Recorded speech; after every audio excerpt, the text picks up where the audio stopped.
Hello everyone. आज मैं आप सबको कार्डियोवैस्कुलर सिस्टम में एंटी हाइपरटेंसिव ड्रग का ACE इनिबिटर्स यानी एंजियोटेंसिन कन्वर्टिंग एंजाइम इनिबिटर्स के बारे में डिस्कस करने वाली हूँ। ओके, एंजियोटेंसिव कन्वर्टिंग एंजाइम, इसका यूज़ कब किया जाता है? हाइपरटेंशन के ट्रीटमेंट के लिए किया जाता है। जब भी हमारा ब्लड प्रेशर इंक्रीज होता है तो इसका यूज़ किया जाता है। इसके ड्रग के नाम है कैप्टोप्रिल, इनाप्रिल, लिस्नोप्रिल, रैमीप्रिल, फोसिनोप्रिल। तो इसमें इसका ट्रिक हम बताना चाहेंगे। इसका ट्रिक यही होता है कि लास्ट में, पहले तो सब में प्रिल प्रिल लगा हुआ है, ठीक है। जिसमें भी प्रिल लग जाए, लास्ट में प्रिल लगा हुआ हो, तो वो एंजियोटेंसिव कन्वर्टिंग एंजाइम होता है। और इसका दूसरा ट्रिक ये है कि जैसे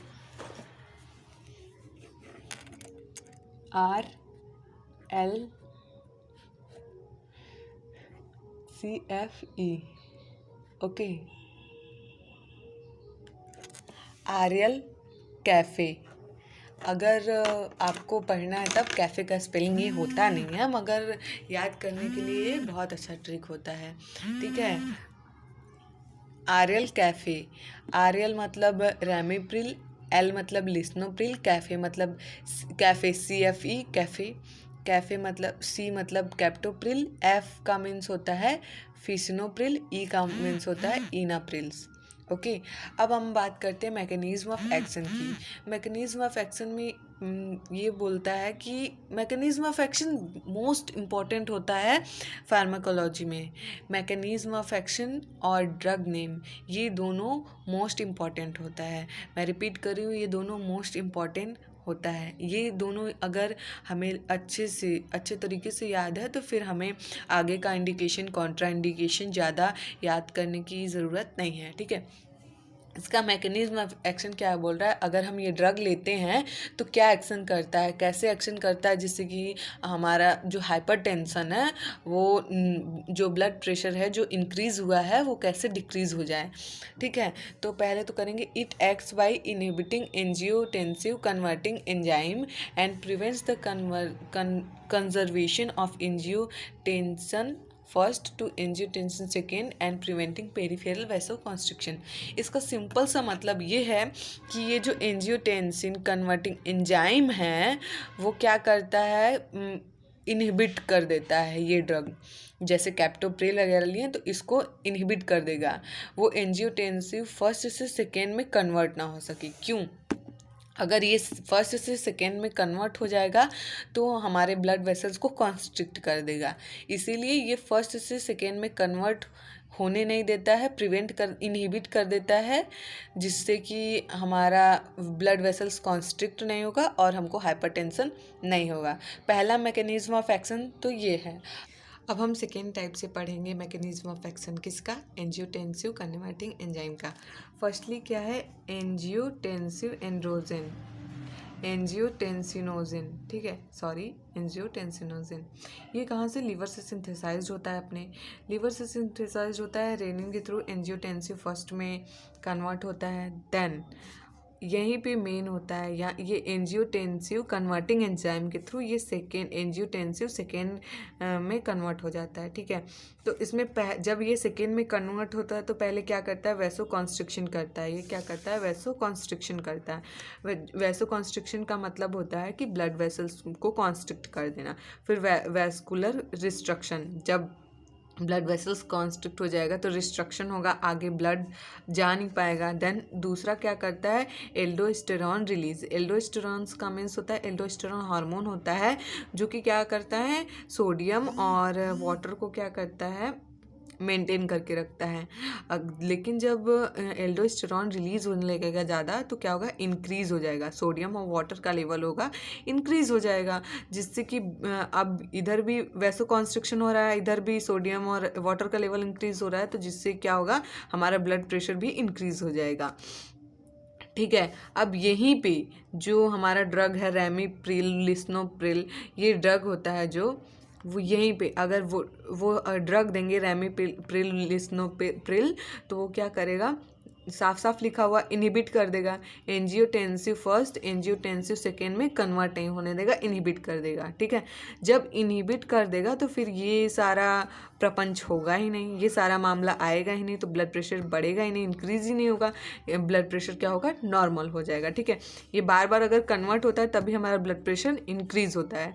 ठीक है, तो जब हम ये ड्रग दे देंगे इनहिबिटर्स, एंजियोटेंसिव कन्वर्टिंग एंजाइम इनहिबिटर्स वाला ड्रग देंगे, जैसे कि रेमिप्रिल, लिस्नोप्रिल, ये सब ड्रग दे देंगे तो क्या होगा, ये कन्वर्ट ही नहीं होगा, इनहिबिट कर देगा।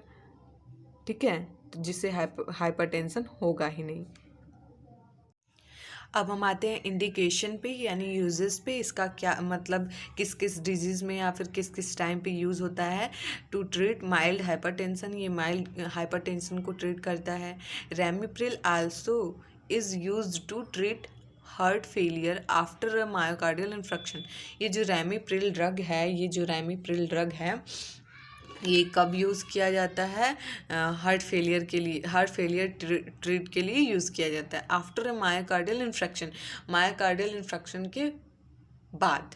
ठीक है, मायोकार्डियल इन्फेक्शन आप मेडिकल सर्जिकल नर्सिंग में कार्डियोवास्कुलर चैप्टर में, कार्डियोवास्कुलर सिस्टम में आप मायोकार्डियल इन्फेक्शन पढ़े होंगे। अगर नहीं पढ़े तो उसका वीडियो भी मैं कुछ दिन में अपलोड कर दूंगी।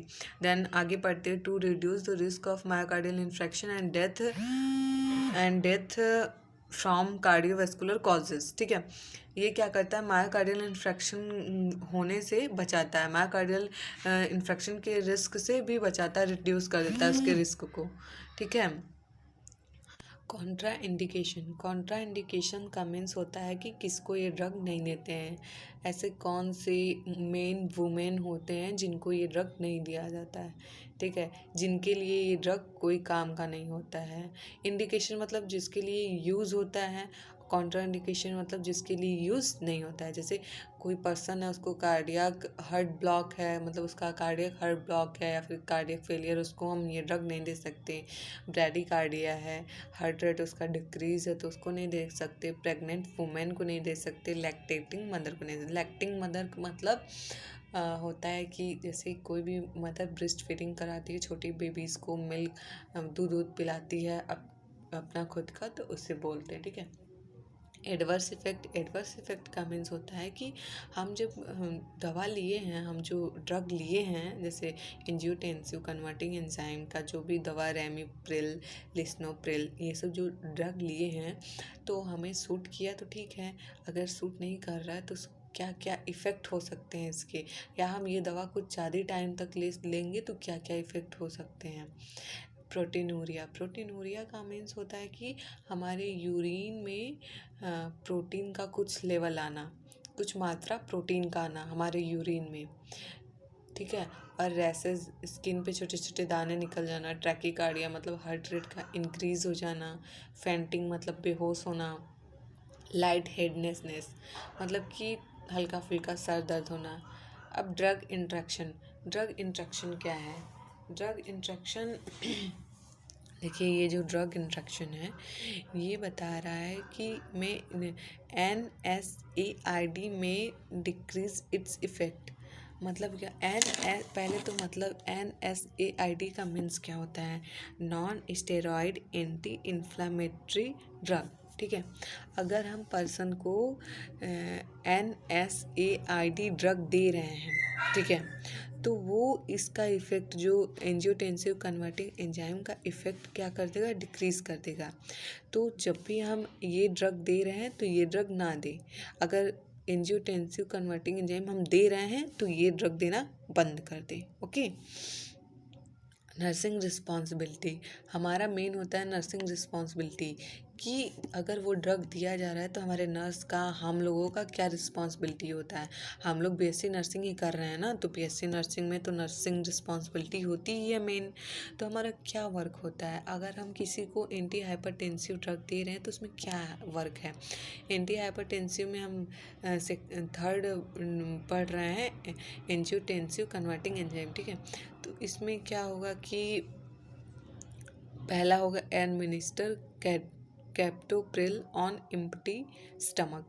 हमेशा नर्स को ये ध्यान देना चाहिए कि उसमें जो कैप्टोप्रिल ड्रग होता है वो हमेशा खाली पेट देना चाहिए पेशेंट को। ऐसा नहीं कि वो खा पी लिया और फिर वो ड्रग दे, तो उसका इफ़ेक्ट सही से नहीं हो पाएगा, ठीक है। फिर नेक्स्ट है teach patient do not smoke to take antihypertensive drug. ये जो जब हम एंजियो कन्वर्टिंग एंजाइम लेते हैं या फिर एंटी हाइपरटेंसिव ड्रग लेते हैं तो क्या होता है कि हम पेशेंट को टीच करते हैं, पेशेंट को ये चीज़ बताते हैं कि वो स्मोक ना करे। स्पेशली मेल, आजकल मतलब फीमेल ही करती हैं मगर स्पेशली मेल के लिए बोला जाता है। वो ज़्यादा देर तक कि उनको नशे की लत ज़्यादा रहती है तो ज़्यादा देर तक बर्दाश्त कर नहीं पाते, तो इसीलिए उनको ये बताना है कि ये जो स्मोक है वो ना करे ये ड्रग लेते समय, क्योंकि ये बहुत ही बैड इफ़ेक्ट देता है अपने बॉडी पे, ठीक है।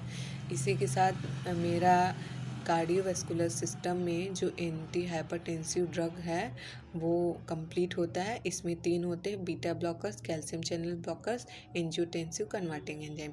मैंने ये तीनों कंप्लीट करा दिया है और आगे के ड्रग्स मैं अपलोड करती रहूँगी। और आप लोगों को कोई प्रॉब्लम होती है ड्रग से रिलेटेड या फिर फार्माकोलॉजी सब्जेक्ट से रिलेटेड, तो आप हमें कमेंट करके बता दें कि हमें ये ड्रग पढ़ना है, तो मैं उसे पढ़ा दूँगी, ठीक है। Thank you. Subscribe now and press the bell icon. Never miss an update.